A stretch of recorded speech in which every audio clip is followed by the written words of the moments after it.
Rev up your engines!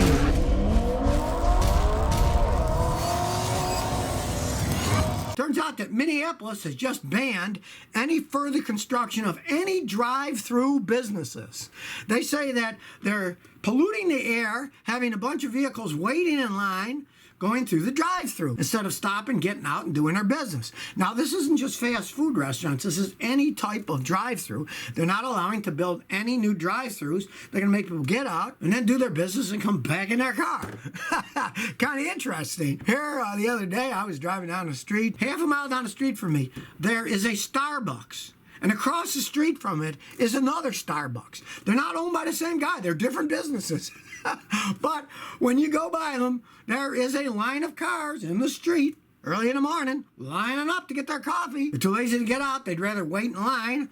Hey, when I'm in a hurry, I go and I park and I get in and get the coffee because I don't want to wait in a line for 10, 15 minutes. I can walk in the store and do it. But in Minneapolis, they're making it illegal to even build any more drive-thrus. Who knows? Maybe this is the beginning of some future trend so Americans can get out of their vehicles, get a little more exercise, and not sit there idling forever.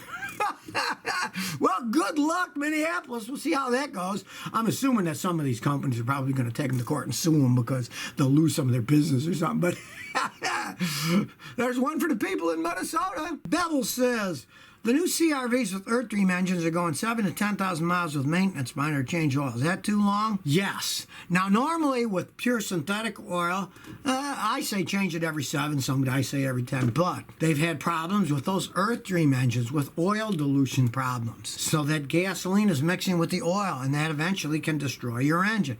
In those, I would use full synthetic oil, and I would change it every 3,000 to 5,000 miles. And I personally wouldn't even buy one. I would wait until Honda has perfected those things because Honda's saying, oh, it's a software problem, but I think it's a bunch of hooey. I think they just built the things wrong and now they're stuck selling people engines that have oil dilution problems.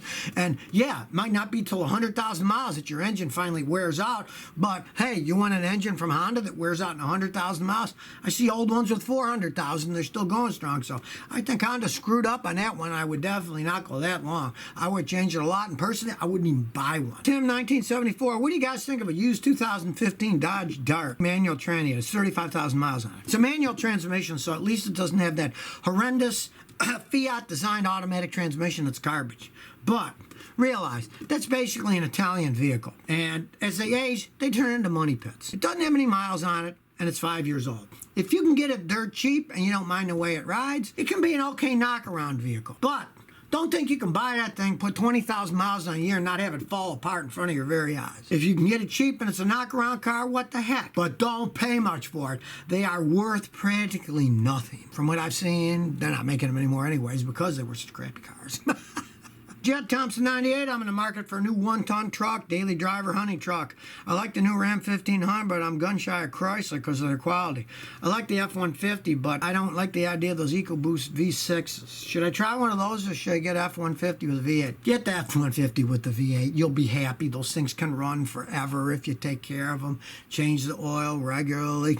And the transmissions, they're like any modern automatic transmission. As they age, they will eventually wear out, but you can get factory remanufactured ones to trade them in if it wears out when you got 150 or 250,000 miles and keep going on your merry way. You don't want to buy the Chrysler. Their quality controls, they were bad enough, decades ago, and now Fiat taking over, they're even worse than they were in the first. You'd be happy with the plain old V8 F-150. Believe me, that'd be what you want. Yankee Boy 99. Scotty, I'm looking to get a Toyota Solara. Are they good cars? They can be excellent cars. It was more or less kind of a marketing failure for Toyota. I mean, let's face it. They had the Camry. They have the Avalon. The Solara. Really, it's like in between them, and they're close enough as it is. Now, I know they did offer the Solara convertible, and a lot of people wanted a Toyota convertible. Toyota's never been big on convertibles, and they bought the Solara just because they wanted a convertible. It was like a Camry convertible, and they never made a Camry convertible. Some of them had problems with the power steering racks leaking. You had to replace them, but I mean, that's not a reason not to buy a car. You can replace that, and then it's going to last a really long time. They're good cars. It's just that they were kind of a weird marketing bending. What were they? They really were like Camrys, and they were a little bit lower than the Avalon, so it really wasn't a kind of a marketing, what is this thing? Why did they make it, you know? But they're excellent vehicles. I got customers with them that have a couple hundred, 300,000 miles on them. They're still running good. There's nothing wrong with them. Shade tree. I got an 81 Ford F100 Ranger. 2 days ago, my front brake won't release all the way on the passenger side. The driver's side is fine. I replaced rotors, calipers, pads, rubber brake lines. I would suggest to replace the master cylinder. I did, and it's still doing. Only the passenger side. So what you're going to have to do is you're going to have to check the lines. The lines will rust or they'll get kinked. And if they are, going to the passenger side, replace them. That thing's so old, it's an 81. I'm betting that it's either rusted inside on the line going to the passenger side, or it's slightly bent and it's restricted so then it won't release when you pick it up and the other side isn't.